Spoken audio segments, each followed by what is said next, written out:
This is the After Party, live with Kim McAllister. Pick a couch, grab a drink, and settle into the conversation.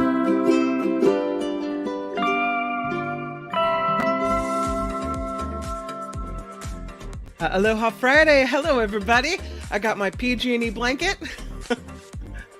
And I'm ready to go on this Friday afternoon. So I will say the live portion of this show is going to be a little shorter today, but I have a recorded portion that I'm really excited about. So here's what happened. You're probably aware of the changes with the Nikki Maduro show. And we have, because of that, some guests that we wouldn't be able to accommodate anymore. And I was thinking about that, and I thought, well, you're still going to get a healthy dose of John Rothman on the Mark Thompson show, right? And you're still going to get a healthy dose of Jefferson Graham on the Mark Thompson show. But Tim Sika, I want to bring him to the After Party live. And so I have done that. Now, it could be that he migrates back to the Nikki Maduro show. If she decides she wants him back, it's okay if our Friday shows are going to go a little bit longer. But for now, I wanted to make sure he had a platform and that we all got his movie reviews, which I've grown to really love. So he couldn't go live today. So last night, Tim and I taped a movie segment. It's about a half an hour long. And so I'll run that at the end of the show. So I just want to make sure that you're aware of that. So between now and then, there's a lot to talk about, and we only have about 9 minutes to do it. So let's see if I can get some things in here. I do want to take a moment to just thank, first of all, I'll show you this picture. I was talking about it yesterday. I think it might be AI, because I have never seen hibiscus flowers like this with this color scheme before, but I wanted to show you that picture because they're so pretty. Even if they're fake, they're pretty. I hope they're real though. But I wanted to take a moment to thank all the people that have stepped up within the last couple of weeks since this show transitioned, especially to a new PayPal account, who have come forward to help me support the show and help keep it going. So I know if you're listening via podcast that you won't be able to hear see the names on the screen, but I just want to thank everyone who has contributed. All the names that you're seeing right now in the last couple of weeks, people have really come forward, and I just thank you so much for helping me keep this show going. Really, honestly, it's so kind. Janet R, a new addition to this screen, so I changed it last night to add her as well. A Janet W and a Janet R. I have 2 Janets, which is cool. I love Janets. I also have 2 Kims and I have 2 Kathleens. So that's cool too. Wait, is it Kathleen's? Hold on. 2 Kims, 2 Cynthias, my bad. 2 Cynthias, 2 Kathleens too, but one's spelled Kathy with a C and one's Kathleen with a K. So awesome. Huge after party. Aloha to you. Huge hang loose shaka sign to you. So appreciate you. So yesterday we talked about doing this. I'm very excited about the meme of the week. Won't take long. No one sent me any memes. I'm so bummed. Kim at the afterparty.live or kgoinexile@gmail.com. You can find me both places. Also Kim McAllister at gmail.com as well. 2 M's, 2 C's, 2 L's. But here's the ones that, you always save a couple that maybe hit you in a certain way. Humans doing the hard jobs on minimum wage while the robots write poetry and paint isn't the future I wanted. That one really struck me because it's true. When you think about AI coming in, you think maybe, AI doing the menial jobs, right? The jobs nobody wants to do, but has to toil away and do. Not AI writing your paper for you or doing the intellectual work, but that seems to be where we're going. And one more, even though we're not political here, maybe it's better to regulate railroads and banks instead of uteruses and drag shows. Yeah, that one had me saving it as well. So again, meme of the week. If you find one, we'll do them every Friday. Send it to me if you find something that makes you laugh or that you find powerful or what have you. Update on Brave Little Hunter. It turns out Brave Little Hunter is a female 2-year-old calf. And we've been talking about Brave Little Hunter, who's stranded in a lagoon off Vancouver Island in Canada. And we have a little more information about Brave Little Hunter. Her mother, of course, was pregnant, got stranded in this lagoon, and died. And so now you have they've named her Brave Little Hunter, and she's been stuck in this lagoon for a couple of weeks. The thought was that perhaps the food sources there may be dwindling and time is really of the essence. But it looks like a recent health check of her indicates that she is healthy. Now, she does have whitening of her skin, and that they say is because of the condition of the lagoon. So her appearance is changing a little bit because of the fresh water in this lagoon is whitening the skin on the dorsal side. But veterinary experts say they're really not concerned about the short-term impact of that. They say that she is active and that she does not show signs of being emaciated. So they're encouraged that she's still healthy, but they know they've got to get her out of there. And so the rescue efforts were supposed to be this week, but now they're being pushed back to maybe Sunday or next week. That's the latest that we have. They know that because of they've checked and they've seen the drone footage of her. Here's another shot from the drone that she is female. And again, looking pretty healthy. So that's good. And they're really pulling out all the stops to hoist her out of the water and get her into what they hope will be a situation where it's a penned-in area where they use to farm salmon in this pen. That's what they use it for. But putting her in there until her pod goes by. They say if they can't get her back with her pod, that she won't survive. So that's key. Anyway, I'm still monitoring this. This is a situation going on off Vancouver Island, and we'll keep following up next week as that's when the rescue effort is expected to get underway. That's the latest on Brave Little Hunter. I really hope everything goes well with her. Another animal story I have for you is this bear who apparently, I don't want to call this bear a bad bear, but this bear has been snapped up by animal officials before for being in populated areas, getting a little too comfortable in populated areas. So it's not a bad bear necessarily, but it's just a bear that tends to go on the hunt for food and gets a little too close to people. This bear was seen again this week at Palisades Tahoe. And they decided to close down a couple of ski lifts because this bear kept being spotted in the area. So for the safety of skiers and snowboarders that may be a little too close to this wild animal, they shut down a couple of ski lifts. The bear has a tag on its ear and a GPS collar, which generally means it was caught and re-released into the wild for being a, quote, bad bear. No, not a bad bear. Come on. It isn't necessarily aggressive or bad, they say. It's not a problem bear, but it was trapped in a more developed urban area of Lake Tahoe, later released somewhere in a remote spot in El Dorado County, and now is back toward people again. Maybe coming back to close to where it was born. They're not sure why that happens. Maybe between a year and 2 years old, this bear. And it's continued to hang around the mountain. So they had to close the Granite Chief lift again yesterday. It was also seen on its hind legs leaning against the trail closure sign.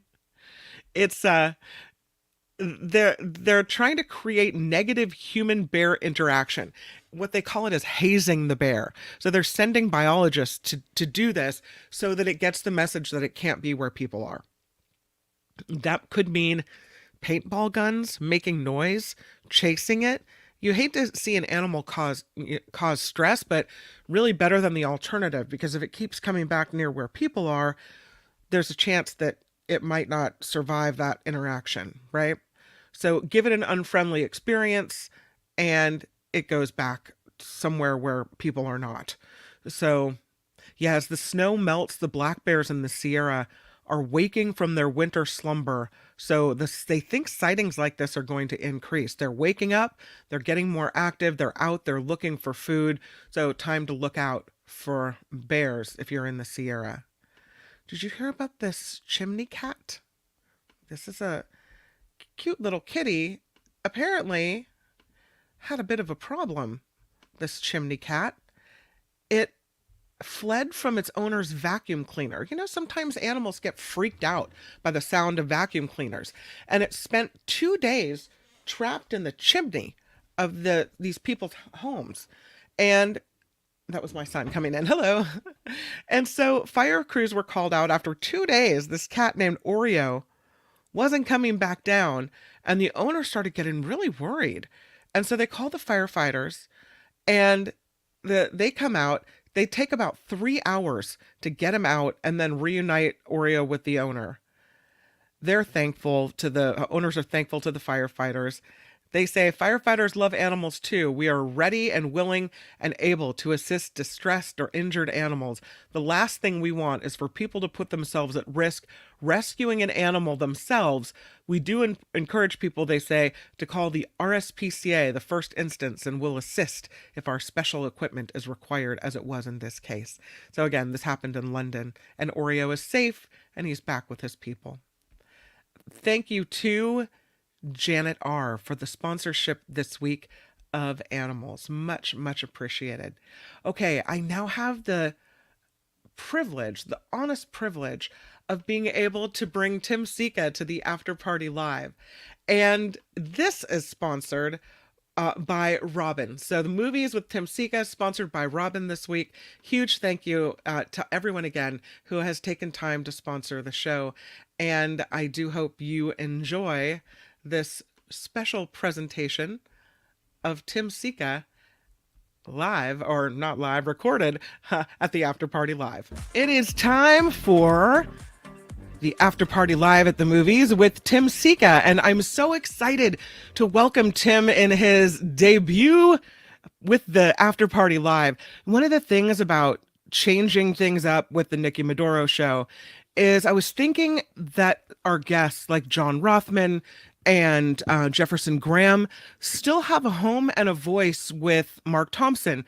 But Tim Sika was going to be left out in the cold, and I just could not have that happen, especially since you all know how much I love his movie reviews, and I've said it over and over again. The thoughtful way with which he approaches movies, I just feel like he needs to have a voice. So for now, I am welcoming Tim Sika to the After Party Live. And of course, I know Nikki has first dibs on you, Tim, but if she wants you back, I'll reluctantly acquiesce. But Give for me now, up. yeah, for now, I'm scooping you right up and bringing you along. So here you are on the After Party Live, and welcome. Well, thank you, and thank you for scooping me up when my future with you guys was a little up in the air because of all the changes. So thank you for having me on the show. Yeah, absolutely. Yeah, it's great. Yeah, it's great. To I'm be happy here. to do it. And you know what is interesting is today I saw a lot of people in the chat saying, "Oh, no, what am I going to do without my Tim Sika?" So there are people that's that so were nice. Yeah, there were people that were concerned about it, and I had forgotten to mention that I had already scooped you up and that today you would be on the show and everything was going to be all right. So here you are. Well, I hope it's in some small way benefits your audience and maybe brings a little more people into the fold. Fingers crossed on that. It's not a Friday without my Tim Sika, so we got to do it. Well, let's jump right into it because I've seen this this movie advertised a lot. Yeah, I was going to ask you, if you saw it advertised. It's an historical drama. No. What's going on with the Civil War? Yeah, it's called Civil War, and I just saw it today, and I'm still kind of reeling from it. It's Alex Garland is the writer-director, and it's this movie is very intense, very unsettling. It's a drama, a dystopian drama that takes place during the U.S.'s Second American Civil War. It's fictional, but it postulates things based on, let's just say, some of the things this country's going through right now, how divided we are and all that kind of stuff. And its plot follows this team of 4 journalists, photojournalists. Kirsten Dunst heads the team, who travel across the United States to Washington, D.C., where they hope to interview the president during the time of this horrible time of turmoil before this Civil War escalates any further, and maybe even his presidency deposed, because the whole country is engulfed in this war. And yeah, it's intense, mostly due to the horrors that these journalists encounter along the way. Some of the things they see, some of the things they photograph, some of the things that they unwittingly get entangled in. And yeah, I guess the operative word or adjective to describe Civil War is disturbing. I don't know if you got any of that from the trailer, but it's an impeccably crafted. Alex Garland's movies are always well made. The quality is very high, and this one is more of the same. It's an impeccably crafted, alternately serene and turbocharged drama, which, of course, as I said, has special resonance because of the times in which we're living and how divided we are as a people in this country. One of the many virtues of the film, Kim, that I liked is that Garland, the director, deliberately leaves sides and specific politics vague, right? So you kind of never know who is shooting whom or why or what side these people are on politically, which is all to the good, I think, because you even if you want to judge or your biases want to kick in, they can't, because you're not sure what it is you're watching. Sure. And I also suppose that this is the filmmaker's acknowledgement of the important work of journalists and journalism in general, especially those journalists who venture deep into a war-torn country. I saw the film in IMAX, and that's probably the best way to see it, if for nothing else, for the picture's elaborate and searing sound design. I mean, when the guns go off in this movie, you basically have to plug your ears. It's so loud. It's the next, step in painting a target on a journalist's back, which we know has happened in recent past, right? It's all fake news. Don't trust the journalists. In some cases, politicians have painted targets, right? It's gotten really ugly. And it's a point where personally, we're at the point where if someone like Trump wins a presidency, there is a legitimate fear that he could go after people that have spoken against him. And he's already talked about retribution. And then you have a movie like this coming in, and in my mind, it's not too far-fetched. Yeah, well, it's not too far-fetched. And that's the way it played. It's very, very powerful. It's very disturbing. It's very well acted. It's unnerving all the way through and deeply unsettling. I think this movie is the director's January 6th kind of writ large in cinematic terms. Not a pretty picture, but an important and powerful one, to be sure. I think it's really, really good. I've got colleagues who didn't like it, which I'm going to investigate why, because maybe they just didn't like what it was that they saw. Maybe they felt it was dangerous. I don't know. But it does stir things up when you watch this movie. Yeah. Okay. So that's a recommendation from Tim Sika on Civil War. Let's go to this one. This is called The Greatest Hits, or Greatest Hits. The Greatest Hits. Yes, that's the movie. This is a well-intentioned rom-com. That's what The Greatest Hits is. And not a half bad one at that. Tomorrow I'm going to be interviewing the cast, so I don't want to appear too disingenuous here in discussing the movie, because it's a bit of a mixed bag. It was written and it was directed by this guy named Ned Benson, and Lucy Boynton, recently seen in the musical biopic Chevalier. She plays this young woman in this story who, every time she hears a song that she's happened to share with her deceased boyfriend, who tragically died in a car crash, every time she hears a song that reminds her of him, she automatically and reflexively travels back in time to that moment in time when the song was playing. In other words, the moment she shared with her boyfriend is like recreated. So at first, Groundhog's Day. Well, yeah, no. Well, at first I thought I didn't. Well, yeah. Wait a minute. Let me say first. In a way, she's suffering, right, from some form of PTSD and unresolved trauma, because she's constantly being triggered when she hears these songs that remind her of this man she was in love with. So she pretty much is a homebody, right? And when she goes out, she wears noise silencing headphones that block out any possible hearings of songs that she doesn't want to hear and that could trigger her to have a kind of public epileptic-like seizure. Anyway, this all gets stirred up, right, and messed up a bit when she meets this guy, played by Justin H. Min, who was in that movie Shortcomings, which we talked about on Nikki's show, who she's attracted to. So yeah, this movie premiered at Sundance, right? Fox Searchlight picked it up, and is actually distributing it, although it will premiere on Hulu, I think, instead of playing in theaters. So they obviously saw dollar signs. I think what this movie wanted to do was to show how music and memory interact via kind of a love story. I don't think that, or the time traveling conceit always worked, especially our main character, Harriet, literally traveling back in time every time she was triggered by one of these songs that reminded her of her boyfriend. At first, I thought it was all in her mind until they literally literized it on screen. I can't remember the exact moment I realized, oh, she's really time traveling. Oh, wow. This is not just something she's having like a manic attack over. She's time traveling. And I went, I don't know about that. But anyway, that caveat aside, I enjoyed the film because of the two leads, mostly Lucy Boynton and Justin H. Min. They're very, very appealing screen personalities. I don't know if this film would have worked as well with a lesser cast, but I guess we'll never know. I'm thinking die-hard rom-com fans may just disregard my misgivings and just enjoy the movie for what it is. I wish you could see it too, Kim, and then tell me what you thought about it, because I will. You're the rom-com expert. But like I said, has me written all over it. Yep.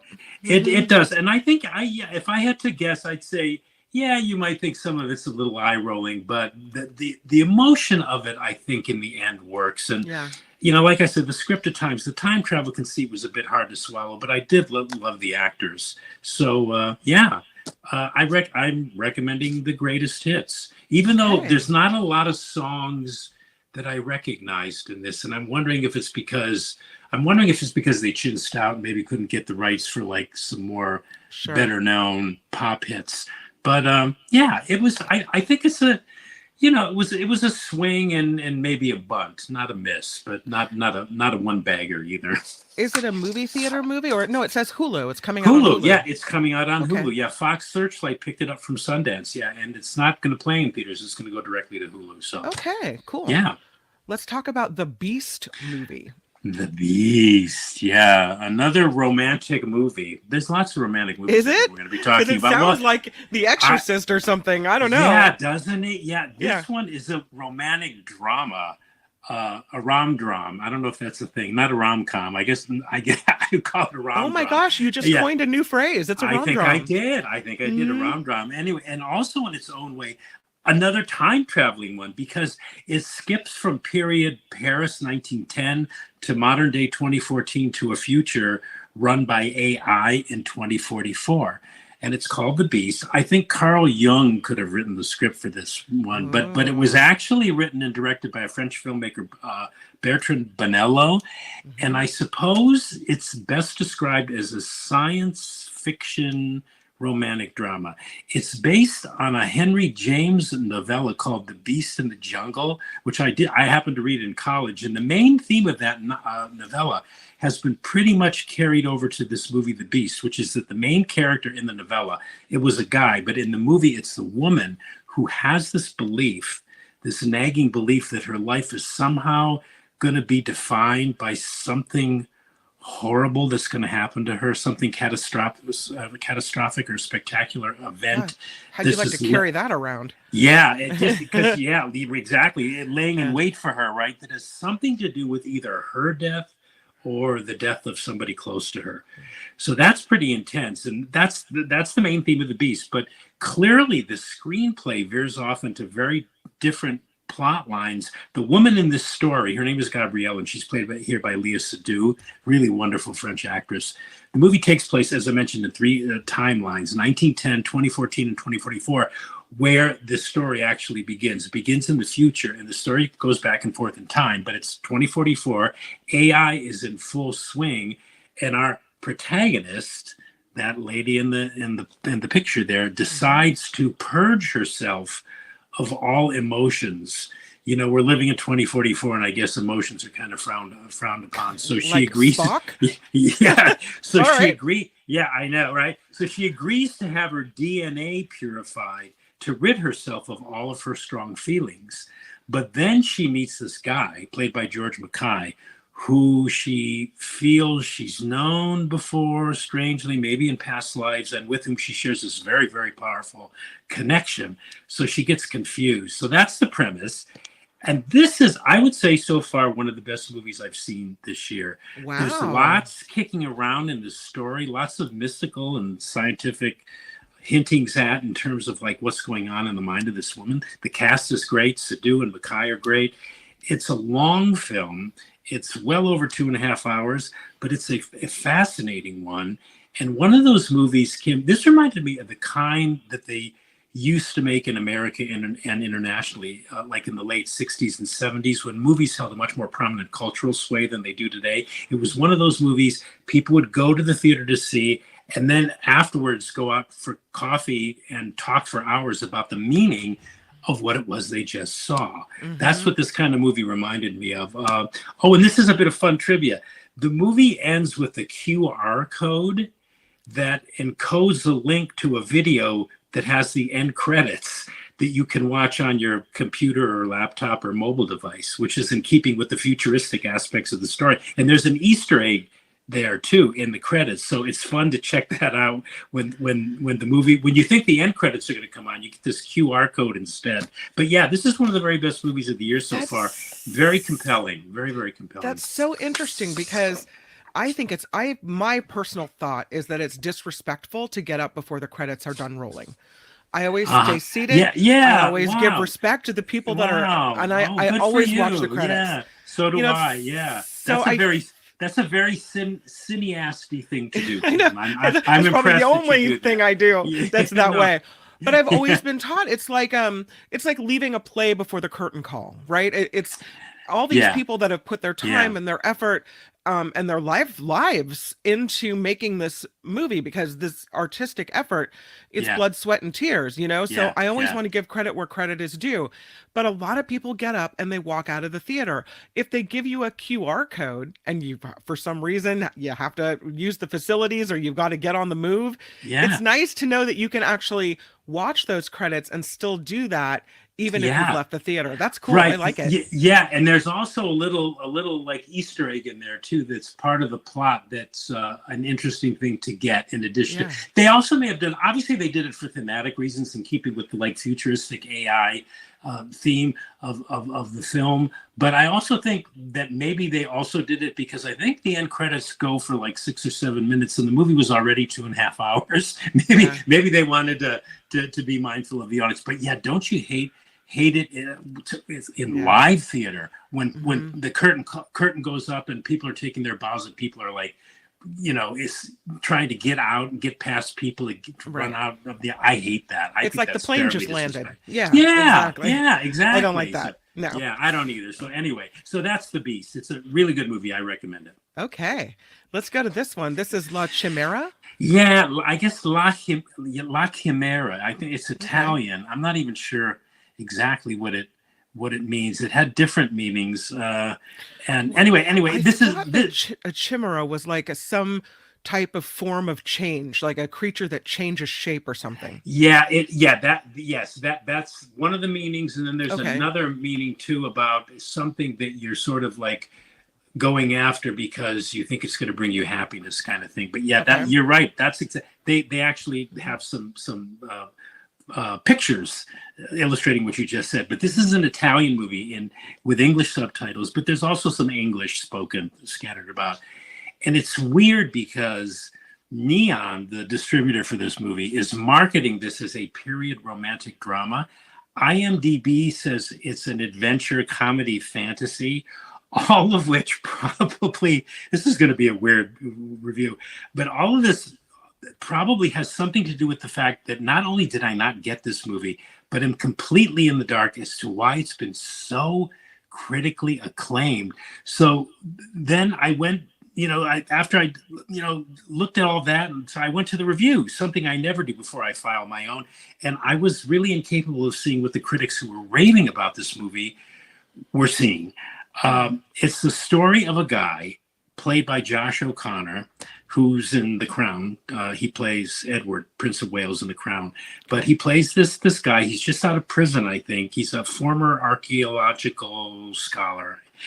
And once out of prison, he resumes this practice, this illegal practice he has of ransacking government-protected Etruscan burial sites, where a lot of priceless Etruscan antiquities are buried, then he and his group of locals then sell at a fraction of their price these antiquities to the black market, right?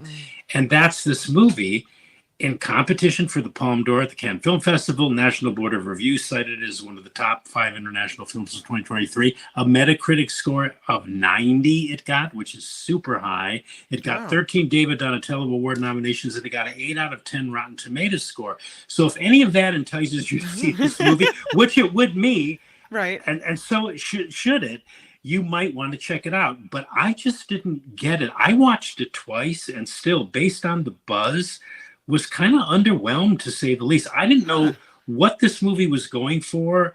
I read some of the reviews, and the reviews were really well written, but they were just kind of like this purple prose, and I'm thinking, I didn't see any of that in this movie. Wow. Maybe there was something in there about when we place like a monetary value on something, which, you know, when we do that, we may like arguably diminish its intrinsic worth somehow, because we're putting like a value, a monetary value on it. But for a 2.25 sit through, I kind of already knew that. Yeah. So this is my weird take on La Chimera, which opens in Bay Area theaters today, if anybody wants to see it. Interesting. Sometimes if I've been told that a movie is so amazing, I kind of set my expectations high, and then I go in and because I'm thinking it's going to be at, you know, this high level, it doesn't quite measure up to what I thought I was going in. Maybe that's what happened. I don't know. That could have been. But usually when that happens to me, and I have to, somebody once told me about the way to really enjoy a movie or a theater piece is to learn how to manage your expectations around the movie or the theater piece. And I think that's really true. But I saw this thing and I went, okay, whatever. Then I went and I read what people were saying about it, and I said, okay. And then I went to watch. I watched it again. I actually watched it again with what those people wrote about in mind, and I still didn't get it. So I'm just gonna put it on the back burner for a while. Maybe in 5 years I'll see what they were seeing. But are you giving it a thumbs down? Boy, I guess I have to. Yeah, I'm gonna give it a thumbs down. Ooh, I'm gonna lose a lot of credibility. You know what? But it you know what? It is. You got to be true to your heart. It is what it is. Yeah. That's my opinion. That's why I mentioned all the awards and stuff it was getting. that may get people to go see it. I want to be fair, to these movies. Let's talk about this one, The People's Joker. When I was reading about this, it says it's a trans superhero movie. This is a new one. This is a wild and totally out there movie. There's a song, Kim, I don't know if you know it, if your kids ever saw the movie, from the 1967 musical Dr. Dolittle with Rex Harrison.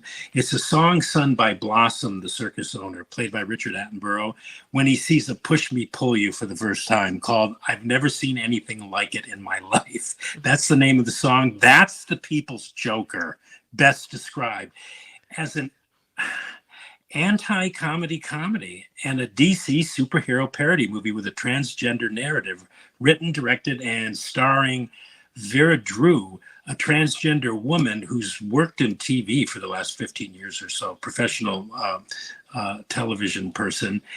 And truly, it's damn near impossible to synopsize this movie, but I'm going to try.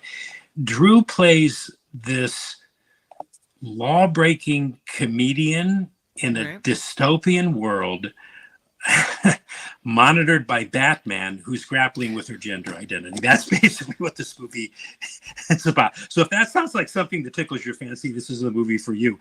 I want to say that this is a movie for Batman fans too, because it is. Vera Drew is a self-professed huge Batman fan herself, because there are so many Batman references in this movie. There's tons of SNL references too. There's meta comic book goings on. It's really quite something. It's stylistically uncompromising. It's original, and so very, very, what's that French word? Outré. Yeah, it's outré. It's this insane fantasia of color and live action and animation, kind of messy too, but also deeply rooted in its own vision. I found it most effective as a kind of trans allegory. Hmm. It's a movie people will either love or hate. Okay. After having said that, I'm going to contradict myself and say that I was sort of down the middle on it because Huh. it frankly exhausted me. It took a lot out of me to just kind of follow it and watch it.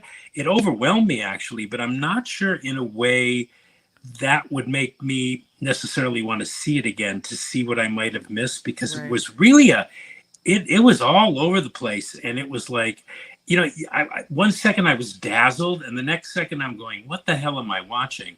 And then I'm watching it for 5 more minutes going, what the hell am I watching? Then I was dazzled. Then like 10 minutes goes by and I'm going, what the hell am I watching? So on the other hand, these kind of personal movies are the kinds of movies that need to be made, and I think that need to be seen. And it's good that The People's Joker is out there because, well, it's its own animal. I've never seen anything quite like it in all my years of watching and reviewing movies. That says something. And dollars to donuts, I bet nobody who's tuning in to the after party has seen a movie like this either. When you say you've never seen anything like this, or it's the first of its kind of thing, Yeah. it Well, makes me curious and it makes Yeah. me wonder. I mean, Yeah. it could be that you've never seen anything like this and you never want to again, or it could be that, it's so innovative and interesting Yeah. that it makes sense to just check it out. Where Well, can we find it? Well, it is innovative and it is interesting. It's playing in theaters exclusively beginning today, which is when this will be seen. Friday. Right. Yeah. Friday, April 12th. Yeah. Okay. So Let's talk it's in about- Bay Area theaters. Yeah. But Awesome. this is the week for weird movies. We're going to talk about Sasquatch Sunset next, right? I think that's Here what's it next is. on. There it Sasquatch is. Yeah. Sunset. This is another weird movie. Also premiered at Sundance this year. It's directed by the Zellner brothers, David and Nathan, who make weird movies for a living. Let's just put it that way.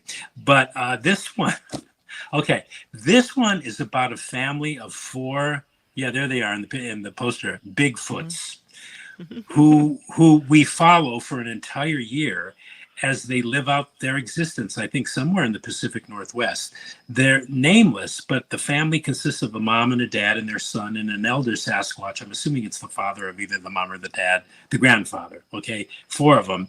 And the movie begins with these beautiful shots, kind of like what we see in the poster there, of landscapes and vistas and mountains and bodies of water, breathtakingly beautiful cinematography. And then after that, it's 88 minutes of no dialogue, just grunts and squawks and monkey sounds, reminiscent of the Dawn of Man sequence in the 2001, the first opening sequence of 2001 with the apes just grunting and making sounds. How long does that go on? It goes on for 88 minutes. There's no dialogue in the movie. Can you tell the story with the grunting? You can. Yeah, you can. Okay. What's interesting about the film, I guess, is that it begins as this weird, surreal comedy where we observe this family of 4 Bigfoot creatures living day to day in what looks like an unspoiled environment. They eat, they defecate. I mean, we see all this.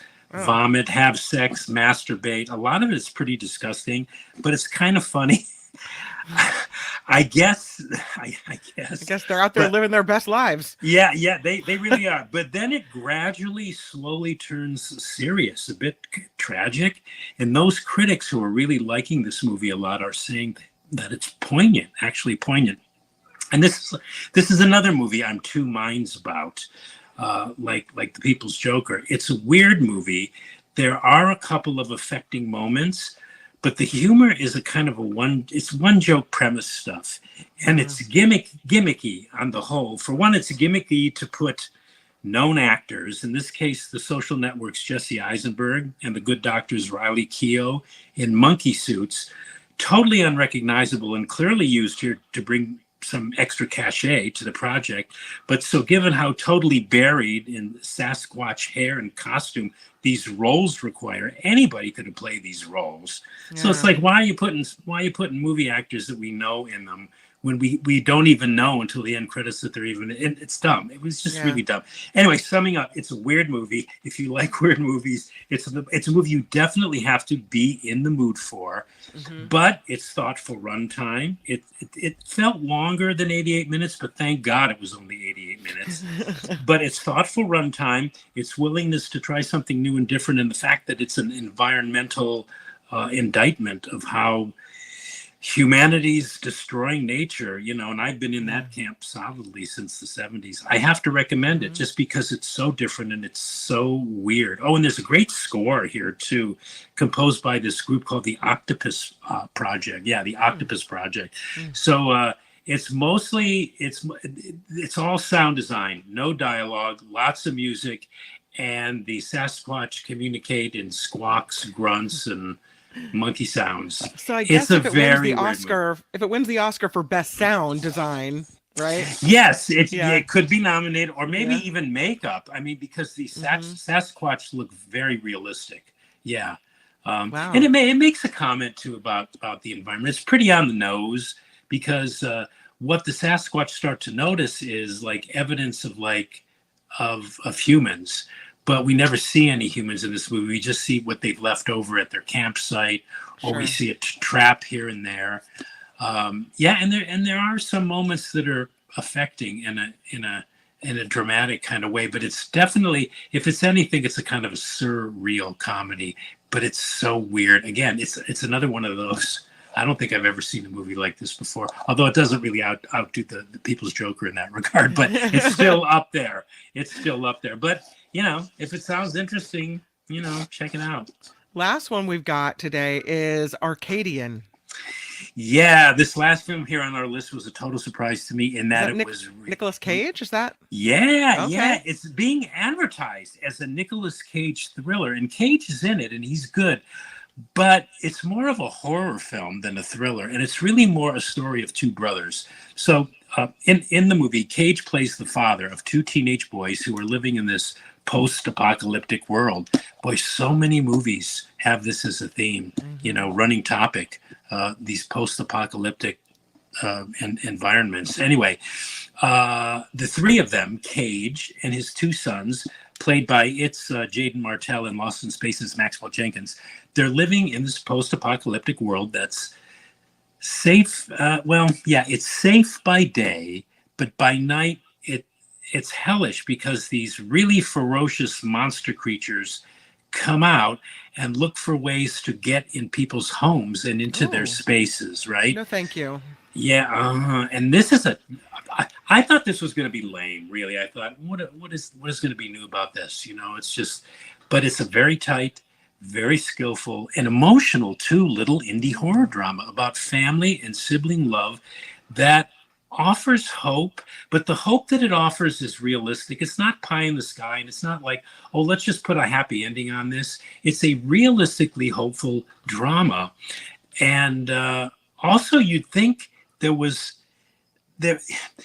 precious little any filmmaker could do with this kind of premise. It's like a 45-year-old premise, by my reckoning anyway, more or less began with Ridley Scott's Alien in 1979, where, these aliens attack, and, there's these on-screen representations of alien-like monsters. But the direction by Ben Brewer is really good. The performances are all top-notch. The monsters are actually new, and they're nasty little buggers, too, in ways we've never seen before. Oh. And there are gaps in the story that make you wonder.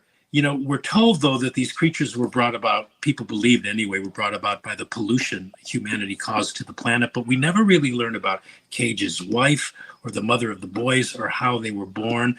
Was it before or after the apocalypse? And all this omission of backstory and exposition just lends more power to the story, because it keeps you wondering and guessing throughout the whole movie. So it's a terrific horror movie, quality made, and scary as hell.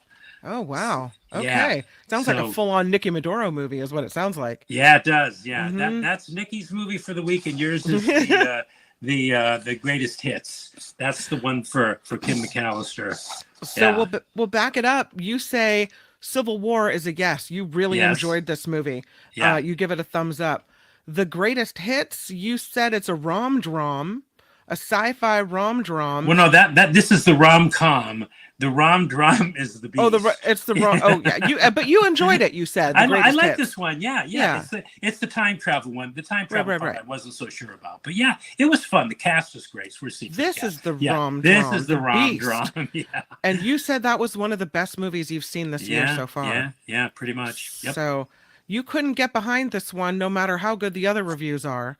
La Yeah. Chimera. Yeah. It's a thumbs down. It's a rare Tim Sika thumbs down. Is what it is. To a highly acclaimed movie. Yeah. You've never seen anything like The People's Joker before, and that could be a good thing or a bad thing. Yeah. And you think maybe it's a good thing. You're middle of the road on this one, you say. Yeah, middle of the road, but I still recommend it because there's no category you can put this movie in, really. So it's worth seeing for that reason alone, I think. 88 minutes of squawking, but it tells a story, and it's weird, but you're going to recommend it. Yeah, I'm gotta recommend it. Yeah, Sasquatch Sunset, and then Arcadian horror movie. You say it was skillful. Yeah, and you really liked it. You said it's great. Scary as hell too. Okay. Which is always good for a horror movie, right? Awesome. Tim Sika, thank you for coming by and making your first stop at the After Party Live and bringing us all these great movies. I really appreciate you being here. Oh, well, thanks, Kim. It was fun. It's always fun to talk to you, and thank you for having me. Absolutely. And with that, we round out the show. Everybody have a great rest of your Friday. Make it a great weekend. I will see you for a bite-sized Nikki Maduro show on Monday is when that will begin, followed by the Mark Thompson show. And then we're back here on the After Party Live Monday afternoon at 1. Until then, bye-bye. The After Party Live would like to thank the following contributors and viewers like you.